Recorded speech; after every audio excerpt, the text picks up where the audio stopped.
This is WKYT This Morning. Good morning. Welcome into you. I'm Rebecca Smith. And I'm Bill Bryant. Kentucky Morning Start with WKYT. We're glad you're with us here on Thursday, February 18th. Now at 6 a.m., a small town is hit with a huge setback after a fire ripped through a shopping mall. Also, get a look at this man who police say may be behind more than one robbery in central Kentucky. We'll have the story. And 10 Lexington firefighters plan to honor one of their own during the halftime of tonight's UK game. We have temperatures in the 30s for about 90% of the region. The other 10% where we're actually seeing some clearing of the skies back toward the west and northwest. We're at 26 now in Frankfort, Simpsonville, Shelbyville in the 20s too.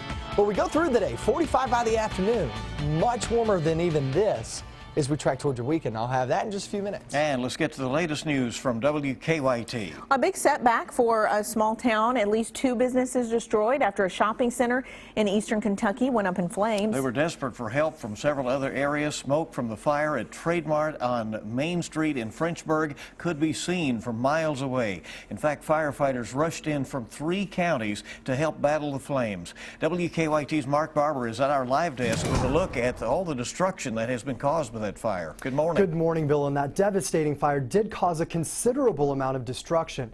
The large fire that burned for hours last night is fortunately no longer a concern this morning. Firefighters have cleared the scene, turning their focus to their investigation. They're now trying to figure out how it started. It took firefighters from 3 counties to get the fire under control. You can see why the extra hands were needed when you take a look at the flames shooting through the roof of the Trade Mart on Main Street in Frenchburg. Something set off the fire in the shopping center around 7 last night. People were in the convenience store when the building started burning, but fortunately everyone escaped before the roof collapsed. Crews worked for hours to save as much as possible. This morning, one business that does not appear to be damaged is the laundromat. However, we're told the Trade Mart is a total loss. Now, while the scene has since been cleared, the work is far from over as firefighters now start trying to figure out what sparked the devastating fire. From the live desk, Mark Barber, WKYT. All right, thank you, Mark. In Estill County, people are frustrated with the lack of answers. This is amid a salmonella outbreak that's sickened dozens. The judge executive says the health department is still working to determine the cause of the outbreak. He says blaming people or businesses is not helpful. The blame game goes to nobody. It could be something, young lady, as me shaking your hand.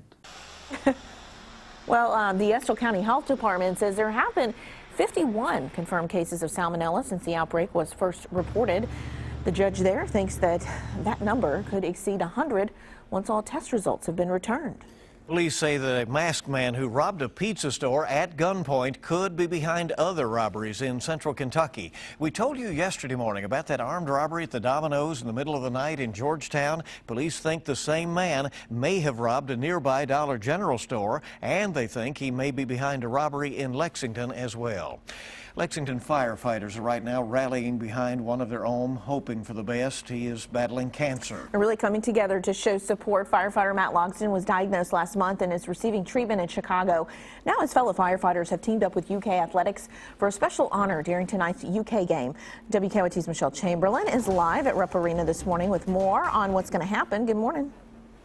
Good morning. If you're going to tonight's UK game, you'll be in for a unique game, but it won't be from the Wildcats. At halftime, there will be a different team on the court, a team of firefighters.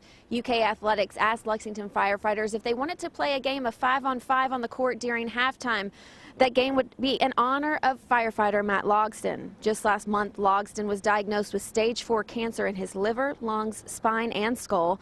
The 42-year-old is currently in Chicago with his wife, trying to decide on the best form of treatment. Logsdon is a 10-year veteran with 3 children, and he hasn't been able to work since learning about his cancer.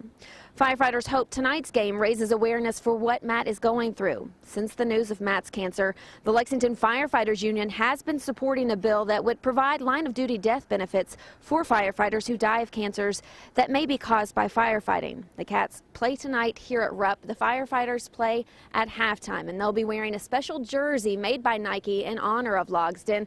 On the back will be #Team Logsdon. Live in Lexington, Michelle Chamberlain, WKYT. Well, it should be a special part of tonight's contest. The Kentucky Wildcats have a lot of momentum going into tonight's game against Tennessee, and revenge might be on their minds. You remember the Cats lost to Tennessee 2 weeks ago after blowing a 21-point lead. They'll try to avenge that loss tonight, but they will be without Alex Porthras, who will miss his 4th straight game as he continues to nurse a knee injury. Tonight's game will be at 7 o'clock at Rupp Arena, and you can see it live on ESPN. Well, the city of Louisville's found an interesting way to keep people connected to the internet. They're using solar, there you go, hello. They're using solar-powered trash compactors at bus stops that double as 4G Wi-Fi hotspots. The city says each hotspot has a 200-mile radius, or foot radius, I should say, 200-foot radius. It'd be weird if it was 200 miles. The trash compactors will be rolled out in the coming months. Now, your zone-by-zone forecast with meteorologist Micah Harris. We have a little fog issue early this morning. It's kind of like yesterday where it was very patchy, not so much widespread. And we're going to be seeing that out at the airports. The readings coming out of the airports right around 0 there in Frankfurt. Frankfurt, that's where we've had the clearing of the skies, and that leads to some pretty nasty fog in that area. You go down 64 from Lexington to Louisville, and that's one of those zones that you just got to be keep it in mind. You're going to be rolling into that, and that goes from 64 from Lexington to Moorhead too. So anywhere along 64, that's really the main issue this morning, and honestly the only issue. 26 degrees now in Frankfurt, 30s elsewhere, Bluegrass, east and southbound. Let's talk about your forecast there for the playground. Teachers haven't been able to get their kids out of the class for about 2 weeks now. So I'm betting you're really wanting to get them out at least today or tomorrow before we hit the weekend. But here's your breakdown for the forecast. Mixture of sun and clouds. Yeah, it's going to be a little damp there on the ground, but nonetheless, at least we're going to stay dry today. 37 there by 11 a.m. Noontime around 40 degrees. 1 p.m., 42 degrees. It's a pretty decent feel later on this afternoon. That's not bad. 3-day tracker. Here is your look. Friday, Saturday, Sunday. All 3 of those days, the common denominator is upper 50s, lower 60s. However, gusty winds on Friday, that will stand out. 20 to 40 miles per hour there with those winds, but at least we'll have some sunshine with it. Then Saturday, slight chance of rain, but low to mid 60s. So you're going to be talking about some really nice conditions there on Saturday. And then Sunday, here comes that shower chance increasing from the west and southwest. And that's going to put us in one of those patterns. Yeah, once again, could bring us some snow there on Tuesday off into Wednesday. Here comes another shot at a winter system. And that's our winter storm threat there. Tuesday off into Wednesday, 6 to 7 days away. So we will have plenty of time to nail this down. But as of right now, that is what it looks like. Tuesday and Wednesday, another tricky system in store. But you know what? Like I said, it's a week away. I was going to say. So who cares about it now? Focus on the here and now, right? Yeah, right, yeah. Exactly. You know, and should I do it, you know? Do it. There you go. Hey, we haven't seen it in a long time, okay? You pull out anything, all right, to make you happy when you don't have sun. It's going to be so nice this afternoon. Yes, all right. Each right. morning we bring you weather and traffic together, and here is Officer Don with a look at what's happening on the roads. Good morning, Don. Good morning. Well, the roads are wet again this morning, but things are pretty quiet right now. We just had an overall look at the Circle and Man o' War to check things out before you head out the door. And looking okay. Let's see, look at a live look right now, traffic flow, and you can see with things being pretty light, no major issues on Nicholasville Road. We'll start there coming in from Jessamine County. Also, Harrodsburg Road through the crossover is in good shape as well. As far as our drive times go, with no problems to report, it should be a normal commute in for you, at least so far. If you plan to come in from Nicholasville, about 13 minutes. Georgetown will take 16. It's an 18-minute ride from Paris and 23 in from Winchester. Now back to you in the studio. Okay, Don, thank you very much. Appreciate it. We'll be checking in and see if things are off to a good start ahead of the rush hour here in just a few minutes. 6:09 now on WKYT this morning on your Thursday. The U.S.-Cuba relationship about to take a big step forward. Details on a planned and historic visit to Cuba by the president in 3 minutes. And we have a consumer alert from Toyota. Find out which models may have faulty seat belts. Well, today the White House is expected to formally announce historic plans for the president to visit Cuba. CBS News has confirmed this morning the trip will happen in the coming weeks. And as Don Champion reports, Mr. Obama will become the first president to visit the island since Calvin Coolidge went there 88 years ago. Not since 1928, when Calvin Coolidge flew to Havana, has a sitting president visited Cuba. Now, nearly 9 decades later, CBS News confirms President Obama will pay an historic visit to the island nation within weeks. The 2 Republican Cuban Americans running to succeed him quickly offered up criticism. Is that something, as president, you would ever do? Not if it's not a free Cuba. And I'll tell you the problem with the Cuban government is it's not just a communist dictatorship, it is an anti-American communist dictatorship. And I think it's a real mistake. I think the president ought to instead be pushing for a free Cuba. President Obama's trip has long been expected since he normalized relations with Cuba in 2014. Critics raise concerns that the communist government there still engages in human rights abuses. Just Tuesday, the countries signed an agreement clearing the way for daily U.S. commercial flights to Cuba. Secretary of State John Kerry spoke about the importance of normalizing relations when he helped reopen the American embassy in Havana last summer. The policies of the past have not led to a democratic transition in Cuba. It would be equally unrealistic to expect normalizing relations to have, in a short term, a transformational impact. A U.S. economic embargo in Cuba is still in effect. Don Champion, CBS News. And while President Obama's trip will be a first for a sitting president in decades, former President Jimmy Carter has visited Cuba several times since leaving office. Well, the debate between Silicon Valley and the government rages on. Apple is refusing to comply with a court order to unlock the iPhone of San Bernardino shooter Syed Farouk. Google's chief executive sided with the tech giant, while others, including one San Bernardino victim, sympathized with the FBI. The government is demanding Apple create software that would disable the iPhone's auto erase feature. Apple says it will appeal the ruling. The top 3 Republican presidential candidates are in a 3-way feud this morning. Frontrunner Donald Trump is calling Ted Cruz a liar and is accusing Cruz of running a TV ad that labels Trump as an abortion rights supporter. At a CNN presidential forum, Cruz dared Trump to follow through with a threat to sue him. Meanwhile, with 3 days to go before the South Carolina Republican primary, Marco Rubio picked up a key endorsement from that state. If we elect Marco Rubio, every day will be a great day in America. Recent polls show Donald Trump with a sizable lead among South Carolina Republicans. And of course, that primary is Saturday. Well, there is a coyote running loose in the streets of Chicago, and it's turning out that he is quite wily. He was seen running near a Northwestern hospital. Police thought they had him corralled, and then the coyote though had his own plans, it turns out. He jumped a fence and he got away. Animal control workers decided to give up for the night. Coyote in the city. How interesting. 6:16 is the time this morning. A new survey finds businesses are falling behind when it comes to accepting chip-enabled credit cards. According to management consulting firm, the Straw Hecker Group, only 37% of businesses can read the cards. The chip technology is widely used in Canada and Europe and is considered more secure than traditional cards that require the swipe of a magnetic strip. The FCC votes today on whether to let you buy and use cable boxes from companies other than your cable provider. FCC head Tom Wheeler proposed the plan last month, saying it would help bring down cable costs. Companies like Apple, Amazon, and Roku would be able to deliver cable directly. Cable companies have lobbied against it. Toyota is recalling nearly 3 million SUVs because of possible problems with seat belts. The company says a flaw could cause some rear seat belts to fail.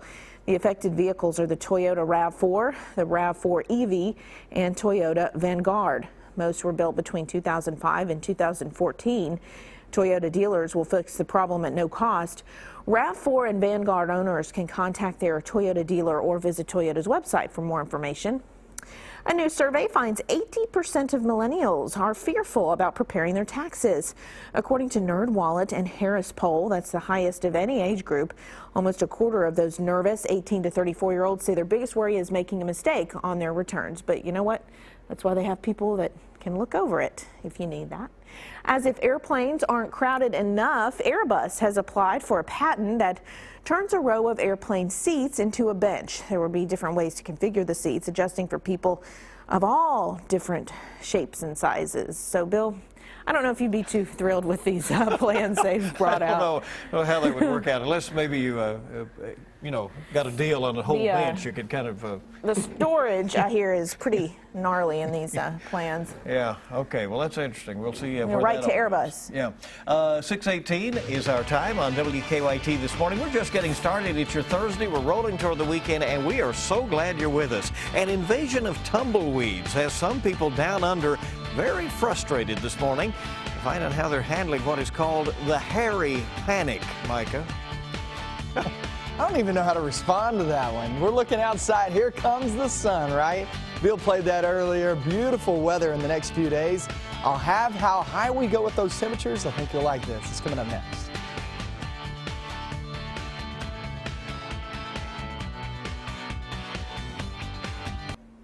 6:22 is our time on WKYT this morning. Good to have you along. Well, cleanup continues in Menifee County, where part of a shopping center was destroyed in a big fire. And that's what's trending at this hour. It started at the Trade Mart Shopping Center in Frenchburg, and firefighters from 3 counties had to be called in to try to help out with that massive fire. The cause of the fire still being investigated this morning. Georgetown police say a masked man robbed the Domino's yesterday and may be behind other robberies. Police think he may have robbed a nearby Dollar General store and may be behind a robbery in Lexington as well. And some Lexington firefighters will play a game of 5-on-5 during halftime of tonight's UK-Tennessee game at Rupp Arena. They'll be raising awareness for fellow firefighter Matt Logsdon, who was recently diagnosed with cancer.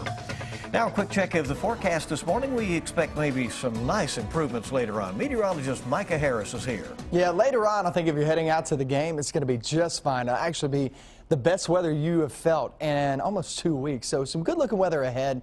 I want to show you this, though. Clearing of the skies in some portion. It's just a small area there in northern Kentucky and back toward I-64 heading westbound toward Louisville. BG Parkway, same story. This area right through here, watch this as I click over into the temperature graphic. Look at that.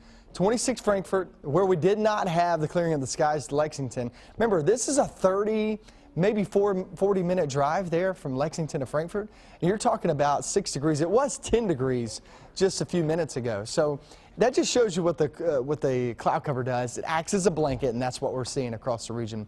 Temperatures there in the 30s. Heading out this morning, you'll still need a coat either way. The colder conditions, though, as you head down 64 over toward Louisville.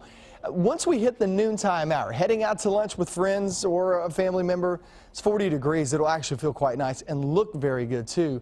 Afternoon, kids coming home from school, you coming home from work, no issues whatsoever at 45 degrees. Guys, this isn't even close. I mean, not even close to the warmest temperature we have in our forecast. It gets very high the next few days, and I'll show you that coming up in a few minutes. Okay, we'll see you then. We thank you. It is 6:24 now. Amazing video out of Australia where tumbleweeds have pretty much taken over a small town. Okay, truckloads of the stuff fill streets and yards. It's summertime down under. Dry conditions have led to a bumper crop of tumbleweed. In some places, the fluffy weed piled as high as rooftops. Take care of the problem. Really trying to tackle that can be exhausting. It is frustrating. You know that you've got a good couple of hours work ahead of you, and that's always sort of displeasing. The strain of tumbleweed that is causing the trouble is named hairy panic. That's what it kind of looks like, right? Locals suspect it is coming from a nearby field that a farmer has failed to maintain. Well, that's a big problem. Tumbling tumbleweed. Yeah, right. Well, a 5-year-old girl is talking about her relationship troubles, and it's gone viral. I think I'm too young to have a boyfriend. I don't want to break his heart. The little girl told her mom that she wants to let her boyfriend down easy. She can change her relationship status to it's complicated. How cute. Yeah. All right, forget selfie sticks for people. What about for animals? A San Diego aquarium made an underwater selfie stick for one of their sea lions. The little guy seemed to really like it. He took it for a wild ride. Egotistical little sea lion there. Getting after it, isn't There he? you go, having fun with that. They're so cute. Yeah, 6:26 is our time on WKYT. Here we are bright and early on your Thursday. Glad you're along, and a lot more news is on the way. Education reform in Kentucky is a step closer to becoming reality, where a complicated bill is now headed at 6:30. Friday night's Mega Millions jackpot is $104 million. Saturday night's Powerball jackpot is $212 million. Kentucky mornings start right here on WKYT.